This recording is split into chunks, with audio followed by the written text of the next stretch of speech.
Be given for your project on the lathe here, and this is our lathe. They call it an engine lathe, but it's a metal cutting lathe. They give them this piece of aluminum bar stock. This should be 3/4 of an inch thick, which yes it is. Now if you have a thicker one, that's okay. You'll just have more material to remove and practice with.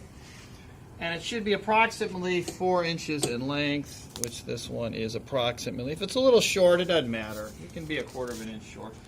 Again, we're just making a little Cann paperweight. Okay, we'll show you one in a minute, because you will find a good one. All right, so anyhow, our producer will find that. So anyhow, we will take this, and we have our tray. It's usually the top drawer is for the lathe, and they are labeled here.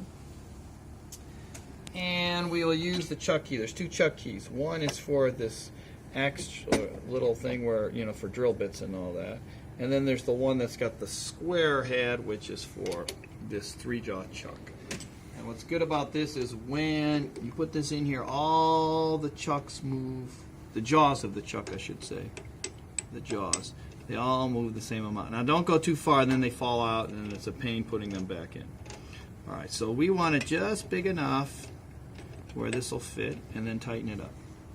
Then kind of rotate it by hand, see if it's in there pretty straight. Sometimes it goes in there crooked. And then find another slot and make sure it's tight. And then what we do is our emergency stop. We flip this up. Some go this way, some go that way. Just look at the arrow. Some have a green button underneath. These don't. So we're okay. And then we just turn it on to look. And that's good. And we want it in low speed. This should be on this side, this lever. And that way it goes about 1,000 RPMs. You put it in high speed, you'll hear it. It's just too fast. That's about the right sound. Full speed is about 1,100.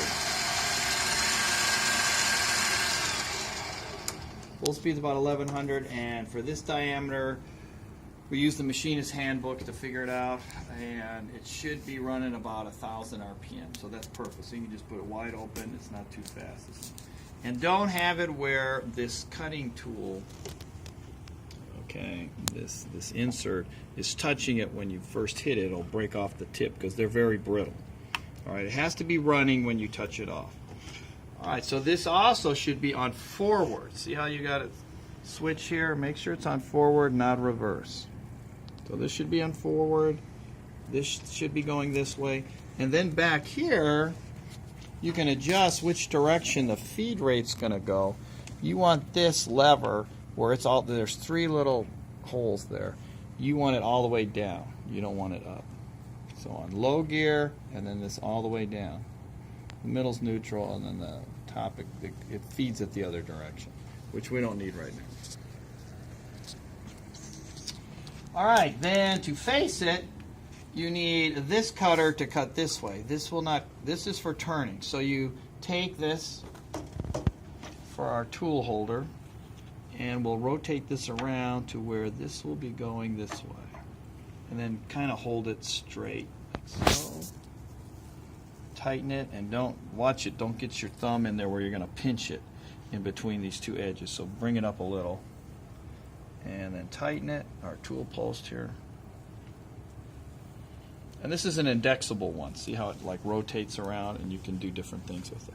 And then make sure your tailstock's out of the way. How you do that is, we'll take our wrench here, see which one fits. I guess it's that one, the 17 millimeter. Loosen it just a little bit and get it towards the end, but don't take it all the way off there. That way it's out of the way. Then we'll move this a little bit.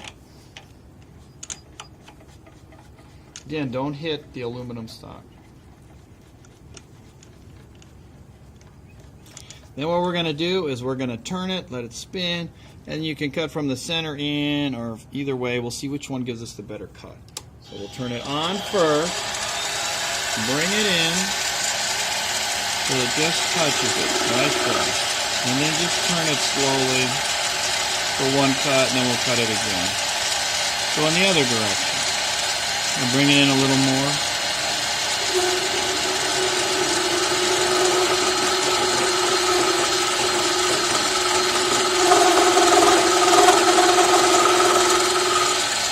So it depends on the seems to cut better this way, doesn't it?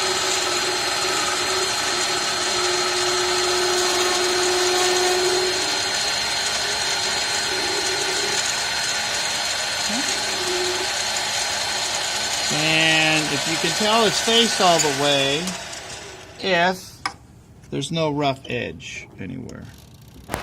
And it looks like it's good. And then you do the same thing. You'll loosen the chuck, flip it around, and you can do the other side.